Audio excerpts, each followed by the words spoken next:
婚后7年，我在家收到一盒老婆寄来的录像带，上面写着和挚爱难忘的美好回忆。我幸福微笑，想着老婆真懂浪漫。等我将录像带放进放映机后，屏幕上却出现了老婆和年轻男助理颠鸾倒凤的画面。他们寻欢的场合是他办公室的落地窗。就在我气得发抖疑惑这是不是 AI 换脸诈骗时，手机一震，传来一条老婆发来的信息：老公，我错把一份重要文件寄回家了，你收到别拆，我让助理马上取回来。我呼吸一滞，瞬间一阵天旋地转。先前我还抱有一丝侥幸心理，沈婉婷的这条短信无疑是锤死了这份录像带内容的真实性。我没有和往常一样秒回信息，沈婉婷很快打来了视频电话：老公，宝贝，老婆给你发信息，你怎么不回啊？老实交代，是不是在背着我偷偷准备什么周年惊喜？沈婉婷巧笑嫣然地对我撒娇：等下萧景恒会来取快递，你记得给他开门哦。说完，她照例对着镜头抛了好几个飞吻，才挂断了电话。我全程一句话都说不出来，只觉得喉咙口像是堵了一团棉花，胸腔里满是痛楚和酸涩。我怎么也想不通，这世上就算有人要出轨，但怎么会是沈婉婷？我们青梅竹马长大，两家又是世交，早早为我们定下了婚约。在分享了彼此所有珍贵的第一次后，她满脸陶醉地依偎在我怀里，深情地凑上来吻我的唇。晨晨，你是我这辈子唯一的挚爱，我想和你一辈子都不分开。为了他这一句情话，我便心甘情愿倾尽一切，哪怕7年前沈氏经营不善濒临破产，我也力排众议，帮助沈家起死回生。所有人艳羡的目光中，为沈婉婷举办了举国轰动的世纪婚礼，把她风光迎娶回家。婚后，因为沈婉婷怕生孩子影响她的健康和美貌，我就同意了丁克。只要是她的要求，哪怕再不合理，我就算赴汤蹈火也会完成。所有人都说我把沈婉婷惯坏了，亲生女儿也没有这么宠的，我却只是淡淡一笑。自家老婆当然要捧在心尖上疼爱，宠坏了才不容易被其他人拐走。沈婉婷也总会趴在我怀里撒娇，说这世上只有我会无条件对她好，她绝不会允许任何人动摇我们的感情。可在电视屏幕上，她却在另一个男人的身下辗转成欢，动情时甚至还高声喊着对方为老公。萧景恒出来公司应聘时，我就看出了这个人野心很大，他的目光中有一股狼性，见到我也毫无尊敬，反而有一抹隐隐的挑衅。沈婉婷说公司需要这样的人才，有开拓性，更能帮助推陈出新。私下里他偷偷跟我说过实话，说萧景恒长得痞帅，很像一个他喜欢过的男明星。我当时没有嫉妒生气，只摇头轻笑，感慨我的娇娇老婆什么时候才能成熟。10几年的感情，我从未想过沈婉婷会背叛我，直到她出轨的事实摆在我眼前，才知道我才是幼稚愚蠢的那个人。正在我神思不遂时，一阵敲门声在耳畔炸响。顾总开门啊，我来取文件了。萧景恒一身潮牌西装，头发打着发胶，半插口袋吊儿郎当站在门口，不知道的还以为他是哪个夜场的男公关。就是这样一个浑身写满不靠谱的男人，竟然把沈婉婷从我身边抢走了。我将密封过的文件袋递给萧景恒，在他转过身的瞬间，我忽然开口：等一下。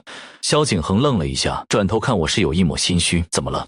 我虚空点了下他敞开的领口，平静道：这里红了一块，是蚊子咬的。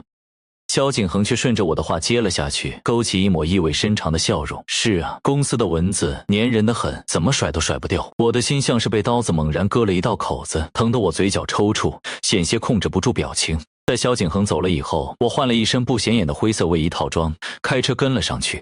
他的车7拐8拐，却没有去沈婉婷的公司，而是驶进了城郊一处偏僻但风景很好的别墅区。直到看到熟悉的风景，我才恍然间想起几年前这里刚开盘的时候，我曾带沈婉婷来看过房，计划买一套留着给我俩养老。沈婉婷那时候还笑我像老头子，正值壮年怎么就想着退休了，转了一圈就拉着我走了。萧景恒的车在一栋栽满蔷薇的花园别墅前停下，我瞳孔一睁，赫然认出这正是当年我带沈婉婷看的那一套。在我愣神的时候，一个熟悉的倩影已经开门从房子里跑了出来，一下扑进了萧景恒的怀抱。我再不想承认，也能一下认出沈婉婷。她粘在萧景恒怀里，缠着他要了一个又一个拉丝舌吻，方才软软糯糯开了口：怎么样，他没有发现吧？我都担心死了。萧景恒摇头，不屑地哼笑。那男人一向自负得很，就算证据摆他脸上，他也不会相信有人敢给他戴绿帽子。他说的没错，并不是因为我自负，而是因为我信任沈婉婷。她跟我共度7年，这7年间我们相濡以沫。看着他们牵手回了别墅，我只是眼皮挑了一下，打了个电话出去：老林，你在山湾别墅有人是吧？借我用一下。起初我还不愿意说发生了什么，等老林得知我是要捉奸的时候，他立即表示要亲自过来。老林风尘仆仆地赶来，在之前他已经安排别墅区的物业将监控调给我看了。看过监控我才知道，原来每次沈婉婷说的加班其实都是来这里见萧景恒。老林看过监控之后也沉默了。过了好一会儿，他才开口：“我真的看不出沈婉婷是这样的人。今天的事情，如果你不想出面，我可以帮你。”老林重重叹了口气。他是眼看着我和沈婉婷从认识到结婚的，可我却只是摇摇头说：“不用，迟早都要面对，我自己处理就好。”我现在就在沈婉婷对面的别墅里，我能看到他们在别墅花园里相依相偎，甜甜蜜蜜。沈婉婷那发自内心的笑容让我有些破防，她已经很多年没有这样对我笑过了。婉婷姐，你打算什么时候和你那个蠢货老公坦白？萧景恒从后面抱着沈婉婷。听到这话的沈婉婷犹豫了一下，但也仅仅是一下，不着急，等她这次生日过完了，我就和她说清楚，现在的沈家已经不用再靠她顾家撑腰，我是一个自由的人，我想做什么就做什么，任何人都不能阻止我奔向自由。紧接我给沈婉婷打了电话过去，她看了一眼却直接挂断。宝贝，我在忙，晚上回去再补偿你。他很快给我发来信息，实际上他却和萧景恒在拥吻，在花园里就做着一些让人面红耳赤的事情。我没再回话，而是发布了一条在山湾别墅看房的动态，配图就是沈婉婷现在所在的别墅，配文则是真想进去看看，到底是谁买走了我当初最中意的房子。景恒，我们先回去吧。怎么了，婉婷姐？又不是第一次在花园里了，旁边房子都没人的，你在担心什么？萧景恒挑起沈婉婷的下巴，此刻沈婉婷的眼神却一直在飘向院门外。一把推开发情的萧景恒，我有事，等会儿再说。他走到院落大门处，小心翼翼地往外面看去，我知道他这是在观察我还在不在门外。紧接着我的手机就响了起来，喂，亲爱的，你怎么自己去看房了？我不是说那边的房子不好，咱们要买就买市中心的吗？接起电话后，沈婉婷焦急的声音就响了起来。我冷静地听完她的话，最后才说了一句，这边的房子我始终是很喜欢，哪怕它现在已经不属于我，可我还是想给他一个机会。沈婉婷当场愣住，老公，你说的是房子吗？她的声音隐隐有些颤抖。我并没有回答，沈婉婷沉默许久后才说，老公，如果你很喜欢的话，我可以安排人去问问，你不用实地去看的，不看我怎么能发现一些平时注意不到的细节。我缓缓开口，他又沉默了，最后他含糊其辞地挂了电话，转头就去找了萧景恒。顾彦辰，你这样玩算什么男人？你如果真发现了，那你就光明正大的来抓奸啊！玩什么谜语游戏？以为我还会和以前一样哄着你是吧？他在萧景恒身上纵情驰骋，话里话外都是对我的埋怨。发泄过后，他们俩才瘫倒在花园里温存。我的心情依旧平淡，没有人知道我现在在想什么，我也只是平静地接受了这一切，又平静地录下了这些证据。老林听从我的安排，早早的就去下面准备制造偶遇。在沈婉婷终于玩够了准备回家时，刚出门就遇到了老林。老林，你怎么在这儿？沈婉婷脸色一变，他俩迎面撞上，想假装没看到都难。老林装出意外的样子，婉婷，燕晨不是说你出差了吗？你怎么在这儿啊？沈婉婷神色慌乱，赶忙解释说，正好有个客户在这里，我来送资料，顺便谈合作。老林意味深长地看着他，随后才解释了自己的来意。燕晨说后悔当初没买下这里的房子，他不是快过生日了吗？说就想来这举办一场生日宴会，我正好认识这的开发商，想着看看能不能联系一下户主。老林又看了他一眼，对了，你刚刚就是从这儿出来的吧？你认识户主就帮忙说一声呗。沈婉婷眼神纠结，但最后还是点头答应了下来。我的生日就在第二天晚上，我说公司要加班，在公司休息了一夜。我不想回去面对沈婉婷，她碰我一下，我都嫌她脏，连呼吸同一片空气都无法忍受。第二天一早，沈婉婷告诉我，她给我准备了非常盛大的生日宴。老公，我可是忙了一晚上没休息，请了好几个朋友一起帮你准备惊喜呢。沈婉婷向我邀功，好，谢谢，我等下就过去。挂了电话，接着又给沈婉婷的父母以及亲戚朋友都发出了邀请。中午，我准时到了生日宴现场。老公，我爱你，我愿意生生世世都跟你在一起。沈婉婷第一个来到我面前，向我展示她送给我的礼物，是一枚象征着爱意永恒的戒指。我只是沉默地看着她，好一会儿才开口，沈婉婷，你到底还要装多久？现场瞬间安静，一个个都不可思议地看向了我。沈婉婷愣了好一会儿才问我，燕晨，你说什么呢？我哪有装？她脸上满是尴尬。我淡淡地看了她一眼，随后看向台下吊儿郎当的萧景恒。不装，你和萧景恒之间的关系不敢跟大家明说，我冷笑地说道。沈婉婷的脸色顿时慌乱起来，她后退两步看着我。燕晨，你说什么呢？我和萧景恒不就是上司和下属之间的关系吗？他努力假装没事的样子。你肯定是误会什么了，你先跟我说，我一定能给你解释清楚，好不好？沈婉婷含情脉脉地看着我。我对他已经完全没有了信任，他的话在我听来就是个笑话，你不觉得自己很可笑吗？我缓缓开口，昨天你才说的，叫我不要跟你玩谜语游戏，现在我明确告诉你了，怎么反倒是你怂了？听到我的话之后，沈婉婷再也控制不住自己的情绪，她震惊地看着我。昨天真的是你？她冷静下来后，只是低声哀求我：燕晨，我知道这件事情肯定让你很难过，可你要相信我的心里是爱你的。今天现场这么多人，你看能不能先让这件事情翻篇，我们私下里再慢慢商量。沈婉婷苦笑地求我，面对她的哀求，我无动于衷。哼，你以为我为什么会专门来这里举办生日宴会？说着，我就让老林在大荧幕上播放我提前准备好的影片。影片是我昨晚剪好的，尽管打了码，但还是能看到画面中做苟且之事的两人，正是沈婉婷和萧景恒。一时间，现场的所有人都被震惊到失声。向来清纯高冷的沈婉婷，居然出轨自己的下属，甚至大白天在花园里就乱来，这完全颠覆了他们对沈婉婷的认知。不是的，这是 AI 拓展的假视频，不是真的。沈婉婷连忙否认。我早料到他会这样，不然我为什么非要选择这栋别墅开生日宴？是不是 AI 做出来的假视频？你们去外面看看花园的景，对不对就知道了。AI 总不能连那些鲜花的颜色都复制的一模一样吧？我缓缓开口，我面色冰冷，没有丝毫同情。萧景恒看不下去了，差不多点得了，你个废物还真以为自己有多厉害啊！萧景恒走上前，一把抱住沈婉婷，满脸不屑地盯着我。我淡淡的看着他，跟这种家伙我没什么可说的。萧景恒却出言嘲讽我说，出轨的事情也不能全部都怪婉婷姐，毕竟我太优秀了，而你是个废柴，这么多年都没有个孩子，不能给婉婷姐一个精神寄托，她出轨不是应该的吗？